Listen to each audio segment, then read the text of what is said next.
ডাকসু নির্বাচন স্থগিতের হাইকোর্টের আদেশকে মাত্র 1 ঘণ্টার মধ্যে চেম্বার আদালতে স্থগিত করিয়ে আলোচনায় আসেন সুপ্রিম কোর্টের আইনজীবী অ্যাডভোকেট শিশির মনির।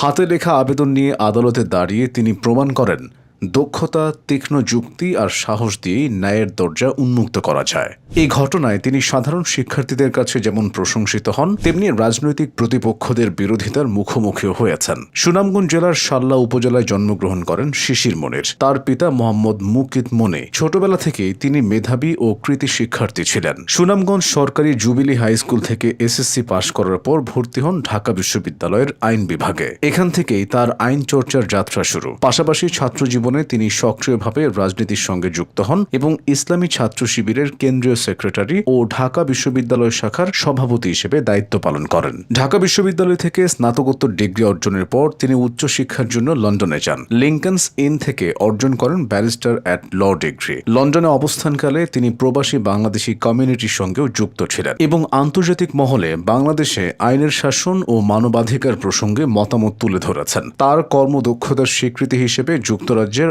ওল্ডহ্যাম কাউন্সিল তাকে বিশেষ সম্মাননা প্রদান করে। শিশির মনিরের পেশাগত জীবন সমৃদ্ধ ও বৈচিত্র্যময়। সুপ্রিম কোর্টে আইনজীবী হিসেবে তিনি অসংখ্য গুরুত্বপূর্ণ মামলায় যুক্ত হয়েছেন। যুদ্ধাপরাধের বিচার, যাবজ্জীবন কারাদণ্ডের সঠিক সংজ্ঞা নির্ধারণ, সংবিধানের মৌলিক অধিকার রক্ষায় ঐতিহাসিক রুল, সবখানে তিনি রেখেছেন অবদান। সাগর রুনি হত্যা মামলায় বাদী পক্ষের আইনজীবী হিসেবে কাজ করেছেন। আবার 21 আগস্ট গ্রেনেড হামলার মামলায় আসামি পক্ষের হয়ে যুক্তি উপস্থাপন করেছেন। তবে বিতর্কিত মামলায় নৈতিকতার প্রশ্নে তিনি আপোষহীন ছিলেন। আবরার ফাহাদ হত্যা মামলায় আসামি পক্ষ থেকে নিজেকে প্রত্যাহার করে নেওয়া তার সততা ও জনগণের আবেগের প্রতি সম্মান প্রদর্শনের দৃষ্টান্ত হয়ে আছে। তরুণ প্রজন্মকে আইনের চর্চায় এগিয়ে নিতে তিনি প্রতিষ্ঠা করেছেন ল্যাব নামের একটি প্রশিক্ষণ প্ল্যাটফর্ম, যেখানে আইনের শিক্ষার্থীরা বাস্তব অভিজ্ঞতা অর্জন করে। সমাজসেবামূলক কাজেও তিনি সক্রিয়। নিজ গ্রাম সুনামগঞ্জের শাল্লায় তিনি চালু করেছেন মেধাবৃত্তি কর্মসূচি, যাতে সুবিধা বঞ্চিত শিক্ষার্থীরা পড়াশোনায় উৎসাহ পায়। শিশির মনিরের নাম কেবল দেশে নয়, আন্তর্জাতিক পরিসরেও আলোচিত।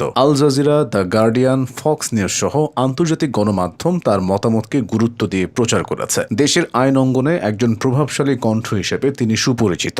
বর্তমানে তিনি রাজনীতির সঙ্গেও সক্রিয়। আসন্ন জাতীয় সংসদ নির্বাচনে জামায়াতে ইসলামী থেকে সুনামগঞ্জ 2 আসনে প্রার্থী হিসেবে মনোনীত হয়েছেন। রাজনৈতিক পরিচয় তাকে নানা বিতর্কের মুখে ফেললেও তার আইনজীবী সুলভ দক্ষতা, সামাজিক উদ্যোগ এবং মানবিক অবস্থান তাকে ভিন্ন মাত্রায় উপস্থাপন করেছে। অ্যাডভোকেট শিশির মনির কেবল একজন আইনজীবী নন, তিনি একজন শিক্ষক, একজন সমাজসেবক, একজন রাজনৈতিক ব্যক্তিত্ব। তার কর্মজীবন ও ব্যক্তি জীবনের প্রতিটি অধ্যায় প্রমাণ করে আইন কেবল পেশা নয়, এটি সমাজের ন্যায় বিচার প্রতিষ্ঠার এক অবিচ্ছেদ্য অংশ। বাংলাদেশের বিচার ব্যবস্থার সংস্কার, ন্যায় বিচারের দ্রুত প্রাপ্তি এবং তরুণ প্রজন্মকে আইনের প্রতি আগ্রহী করে তোলার যে স্বপ্ন তিনি লালন করেন, সেটি তাকে এক অনন্য ব্যক্তিত্বে পরিণত করেছে।